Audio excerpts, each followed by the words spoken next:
Mother, is Maxwell House really the only coffee in the world?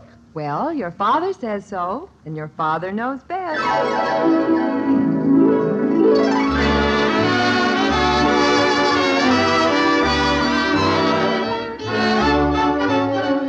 Yes, it's Father Knows Best, transcribed in Hollywood, starring Robert Young as father. A half-hour visit with your neighbors, the Andersons, brought to you by America's favorite coffee, Maxwell House. The coffee that's always good to the last drop.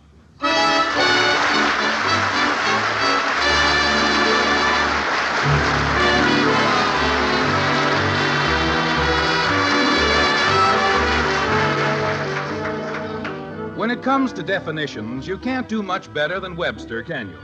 So let's see what the old master had to say about the word den, D-E-N. Taking our trusty dictionary in hand, we find that a den is the lair of a wild beast. It is also, and again we quote, a quiet, snug, private retreat, as a room set apart for reading. Doesn't seem to be too much connection, does there? What a half hour spent with the Andersons in the white frame house on Maple Street will help us to understand that Mr. Webster knew exactly what he was talking about. Like this. Stand still, Betty, please. Mother, if you only knew how I hated this dress. Nonsense. All it needs is a little touching up, and it'll be as good as new. But it'll still have shoulder straps. Betty, if I hear one more word about that dress, you can't go to the dance at all. But, Father, every other girl... Jumping creepers. Most ridiculous thing I've ever heard. A man comes into his own den to read a magazine, and he can't even do that. We'll be finished in a minute, Jim. That's what you said an hour ago. I know, but, Betty, I can't do a thing if you're going to wiggle like that. I'm sorry. Dad. I've started this article 8 times, and I haven't gotten past the first sentence. Is it a nice sentence? It's... Kitten, why don't you go upstairs? That's a fine place to study. It's lonesome. Dad. This is a big house. We've got a living room and a dining room and a breakfast room and a... Why does everybody have to congregate in the den? Betty, you're moving again. You're tickling me. Dad. Daddy? Doesn't anybody ever listen to me? Did you say something, dear? I said... Honey, let's be fair. There's no need for everybody to be in this one small room, is there? We'll be finished in a minute. How does that feel, Betty? Okay, I guess.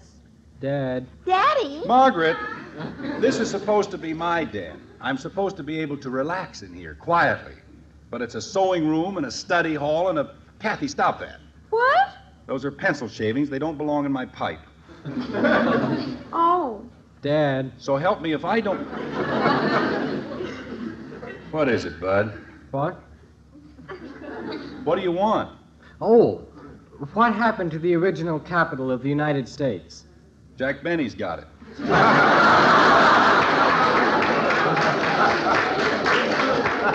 Now, will you please let me read this article?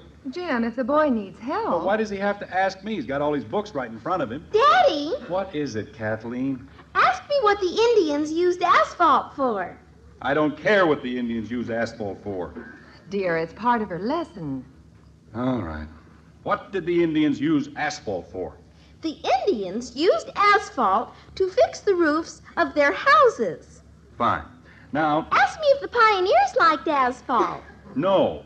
Jim, really? I'm going to finish this article if it's the last thing I ever do. The pioneers did not like asphalt. Kathy... Because their horses would get stuck in the swamps. Kathy... And die. That does it.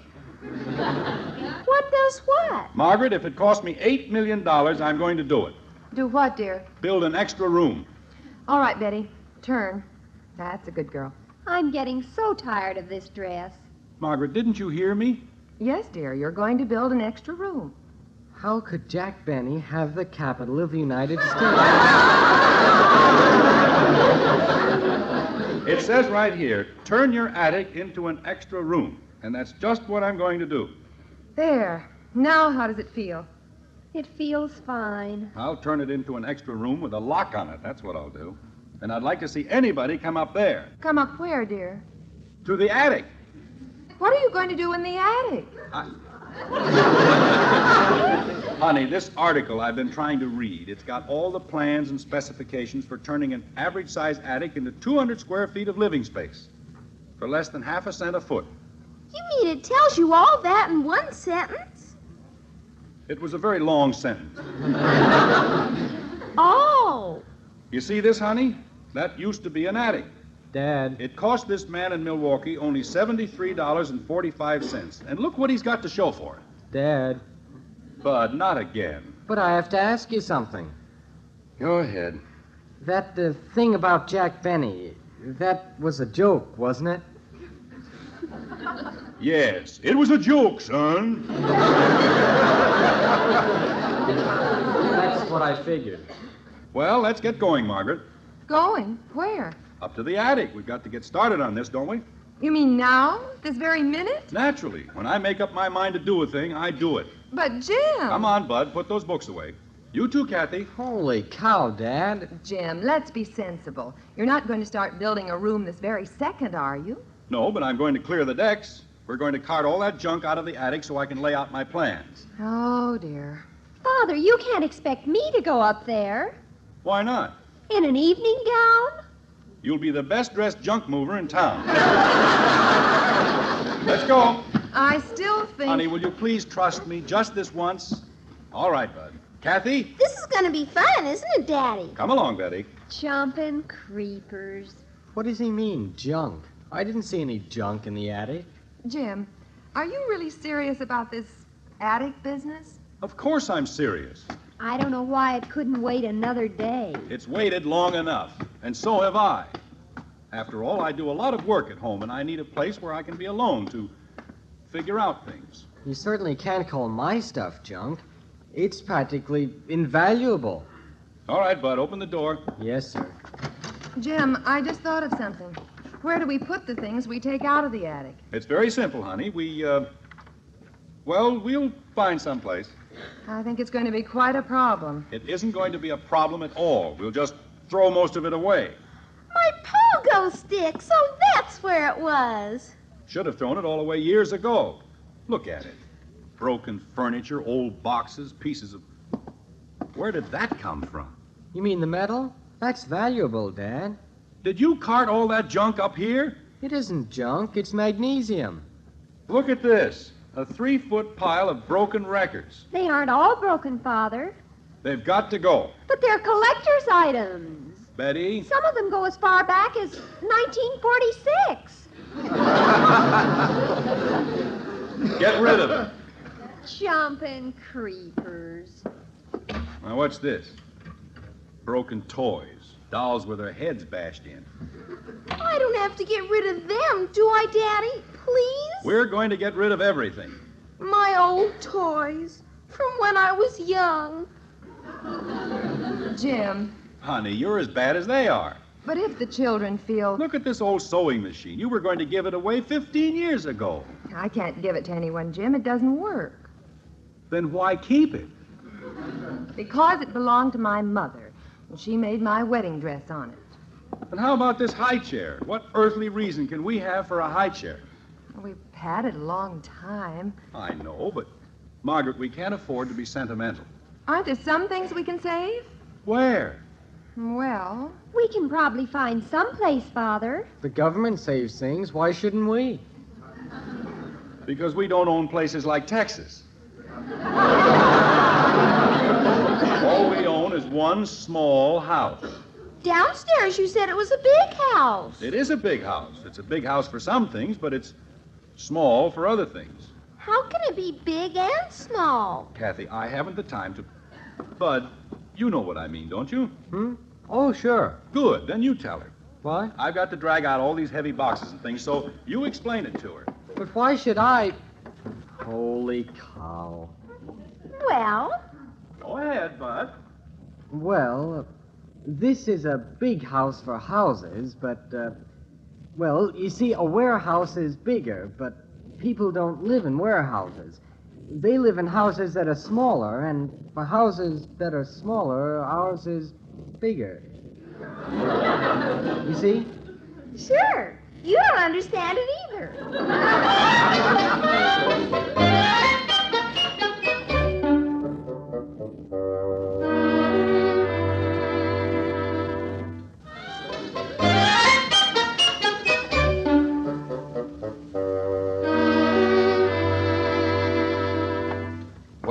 guess that takes care of that. Isn't it amazing, Jim? I mean, the things that pile up. That's what I've been telling you. You know, this is going to make a terrific office. I never realized how much space we had up here. I'm still worried about where the children are putting everything. Yes, sir. Box it in with some plyboard walls, and it'll be quite a place. Now, let's go downstairs. Jim, didn't you hear me? I said... I know, honey. You're worried about where they're putting everything. Well? Frankly, I don't care, as long as it isn't up here. Jim, just a minute. What? What's this? Oh, that. I thought we ought to save that. Jim Anderson. It's just that one thing, honey, and it's very valuable. This monstrosity? Now, wait a minute. That isn't a monstrosity. It's a genuine antique. And naturally, an attic office is exactly the place for a genuine antique hitching post. Honey, I don't intend to use it as a hitching post. That's a comfort. But you certainly don't expect me to get rid of a thing like that. Why not? We're getting rid of my mother's sewing machine. But, Margaret, my great-grandfather got that hitching post right after the Civil War, and the man told him, I suppose Abraham Lincoln hitched his horse to your mother's sewing machine. And I suppose your mother made wedding dresses on that silly-looking hitching post. Margaret, you're losing your temper. I'm not losing my temper. But if my mother's sewing machine goes, so does your grandfather's hitching post. My great-grandfather. Exactly. Dad! Father! Daddy, we did it! Keeping a hitching post. Just a second, honey. You did what? We got it all in, Father. We don't have to get rid of anything. Wait a minute. What do you mean we don't have to get rid of anything? We put everything in the garage. So we don't have to throw anything away. Not even one little thing. There you are, Jim. You see? You mean everything fit into the garage? That's right, Dad. Except one thing. What was that? The car.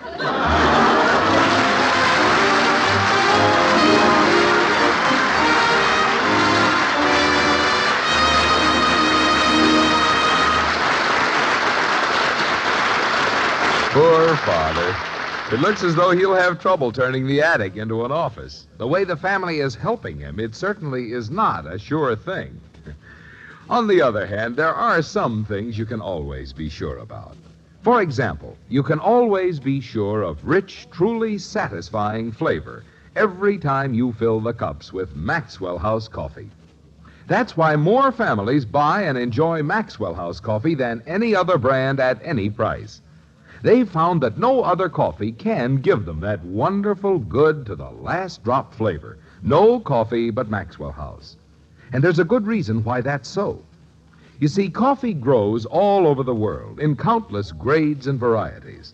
But on the mountain plateaus of Latin America, there grow a few select extra flavorful varieties.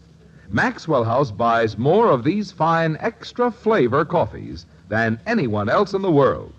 And our Maxwell House is made first and foremost from these choice coffees. For example, fancy Manizales coffees are selected for fragrant mellowness, superb Medellins for extra richness, choice Bucaramangas coffees for fine, full body. And our Maxwell House people, with traditional skill, blend these superb vintage coffees in just the right proportions to create that world-famous good to the last drop flavor. No other coffee tastes like Maxwell House because no other coffee is made like Maxwell House. The result is truly good coffee you enjoy cup after cup. Maxwell House coffee, the one coffee that's always good to the last drop.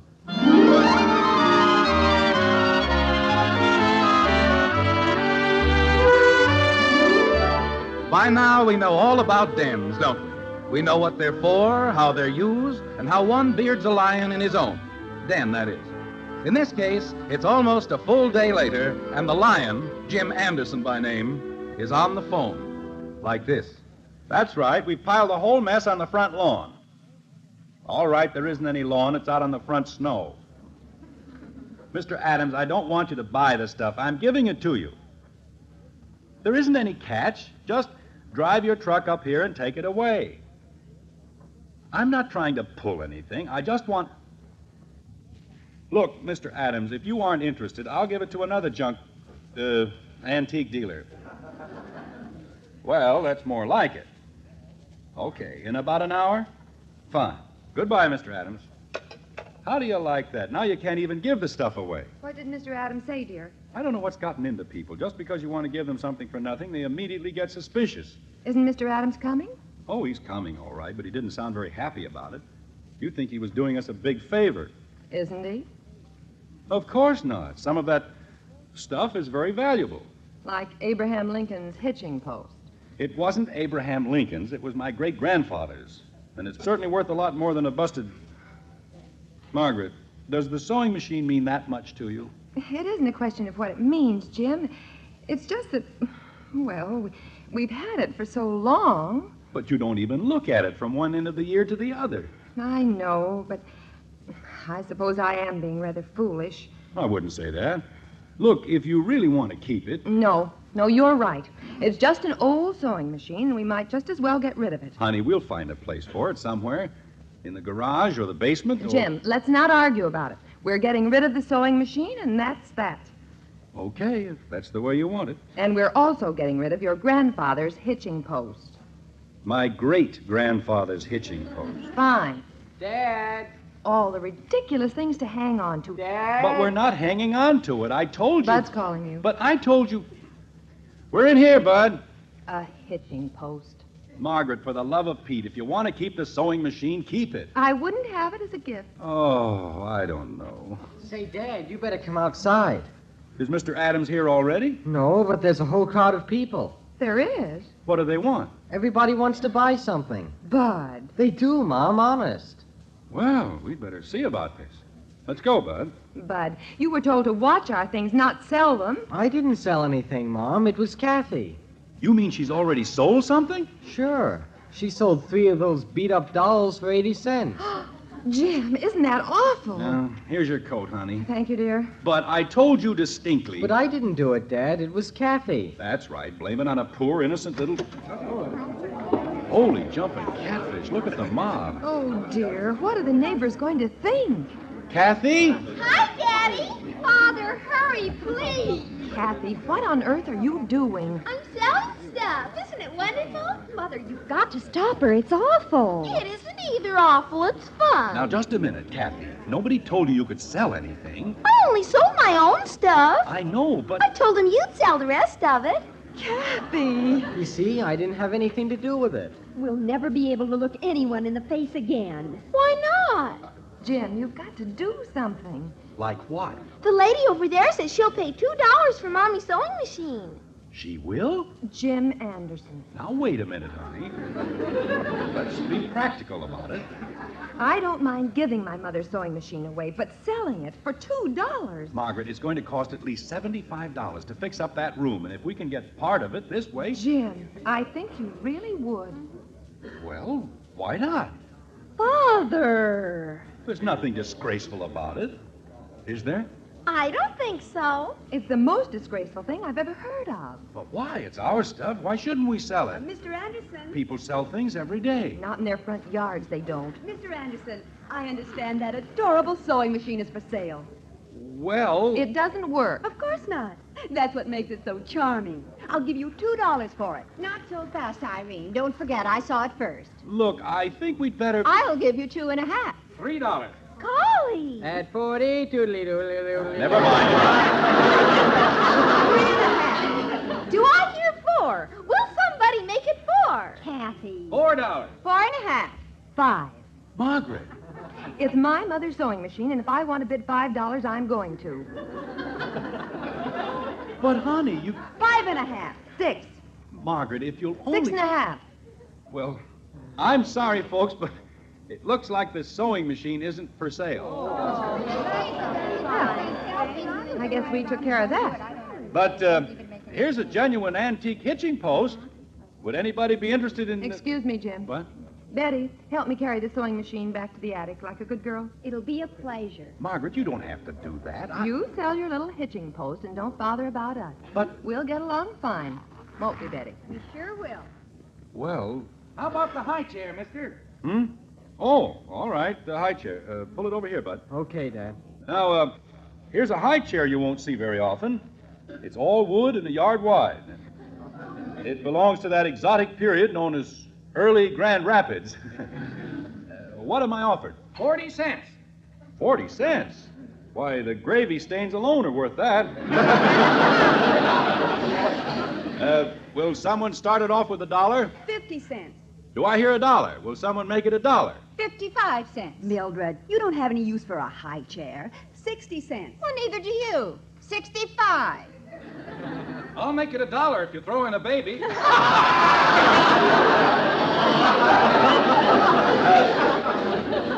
Ladies and gentlemen, there's one thing you seem to forget. This high chair was occupied by 3 of the finest babies in the entire city of Springfield. You aren't buying merely a high chair. You're buying a wealth of happy memories, of happy hours, and... I'll make it $1 without the baby. Bud, Yes, Dad? take the high chair into the house. But the man said... Take it inside. Okay. But he said he'd give $1. So how was I? I am sorry, folks, but the high chair isn't for sale either. This is the screwiest auction I ever went to. Daddy, What is it, kitten? I was doing better before you got here. I know, but we'll do all right. Now, how about this hitching post, folks? It's genuine antique and probably the only one of its kind in existence today. Mr. Anderson, are you going to sell that bassinet? Of course, we're going to sell everything, but you wouldn't be interested in that. The whole bottom's coming out. I'll give you 40 cents.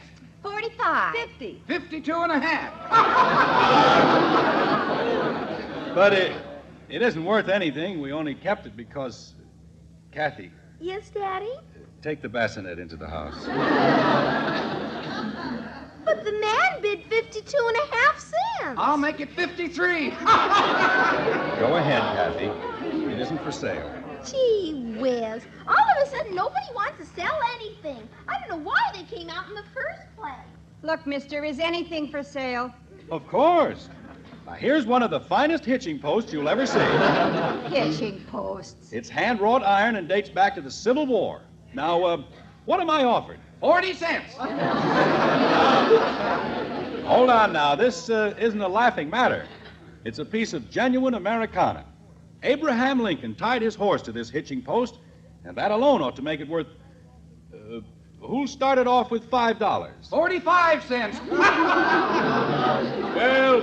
Well, what seems to be going on here? Oh, hello, officer. We're just selling a few little things, that's all. I see. Cleaning out the attic, huh? That's the idea. Uh-huh. So far, he's taken half the things back inside. Well, we did take back a few things. Say, that's a fine-looking hitching post. Is it for sale? It's for sale right now. Will someone give me $5? I will. You will? Yeah, that's right. I don't know why, but I've always wanted a hitching post like that out in front of my house. Okay, you just bought... $5.40. I'm sorry, but I just told the officer... 5 and a half. Mildred, what on earth are you going to do with the hitching post? How do I know? $6. 6 and a half. Mildred, really? Well, I've got just as much right to own a hitching post as you have. $7. Well, you just said 6 and a half. Well, I said 7. $7.40. I'll make it 10. $10? That's right. Officer, you just bought yourself a hitching post. Come on, Irene, let's get out of here. Well, we might as well. I've never seen such partiality. I suppose hitching posts are too good for the common people. 40 cents for the common people. Well, I don't know, but it looks to me like I've driven all your customers away. Well, that's all right. I guess this is a little out of my line anyway. Well, at least you got rid of the hitching post, didn't you, Mr. Anderson, James Anderson, Sr. Thank you. Could I trouble you for your address? Well, it's 607 Maple, but... Fine. Now, if you just sign here, Sign? if you don't mind. Oh, you mean a receipt for the hitching post? No, not exactly. It's more in the nature of official business. Official? I don't want you to think this is my idea, Mr. Anderson. I probably feel worse about it than you do. About what? I wish I didn't have to do things like this, but after all, I'm only a public servant, and if you just sign here, please. Officer, will you tell me one thing? I'll be happy to if I can. What did I do? Why, I thought you knew. There's a $50 fine for running a public auction without a license. Oh, no.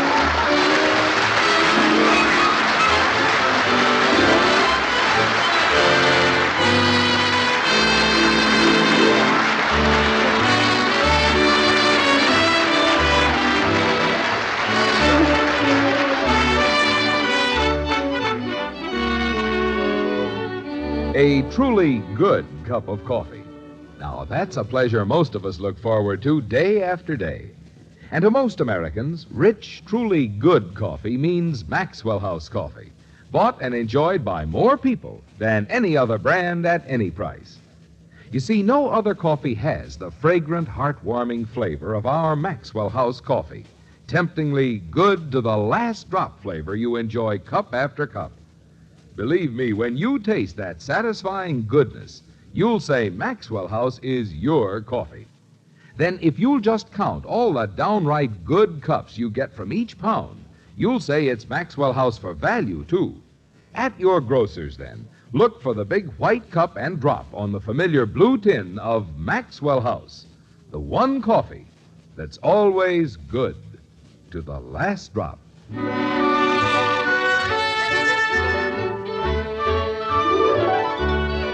A few days have gone by, and once more we find ourselves in the Anderson Den.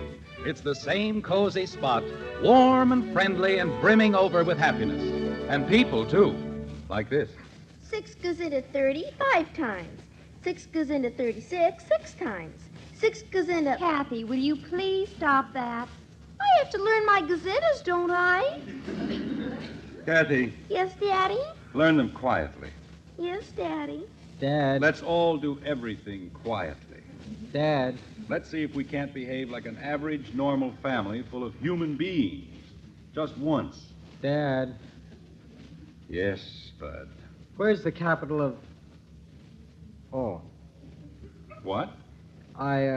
never mind, Dad. I'll look it up. Fine. Jim, did you see this article? Which article, honey? On the other side of the one you were reading the other night. It says, turn that extra space into a sewing room. And you know the way they explain it, it seems like an excellent idea. It's very simple, too. All you have to do is... Jim, aren't you... Betty, what happened to your father? I don't know, Mother. He was here a second ago. That's odd. I could have sworn... Jim, where are you, dear? Jim, I'd like you to read this. Jim!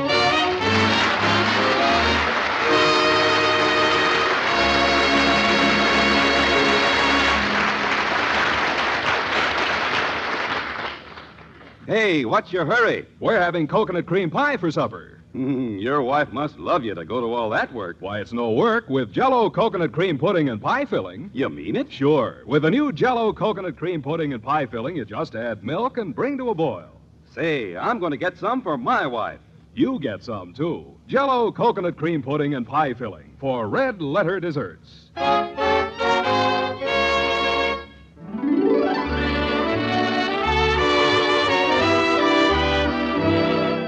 Join us again next week when we'll be back with Father Knows Best, starring Robert Young as Jim Henderson, with Roy Bargy and the Maxwell House Orchestra. In our cast were Rhoda Williams as Betty, Jean Vander Pyl, Ted Donaldson, Norma Jean Nillson, Isabel Jewell, Virginia Agnello, Will Wright, and yours truly, Bill Foreman. So until next Thursday, good night and good luck from the makers of Maxwell House, America's favorite brand of coffee. Always good to the last drop. Father Knows Best was transcribed in Hollywood and written by Ed James.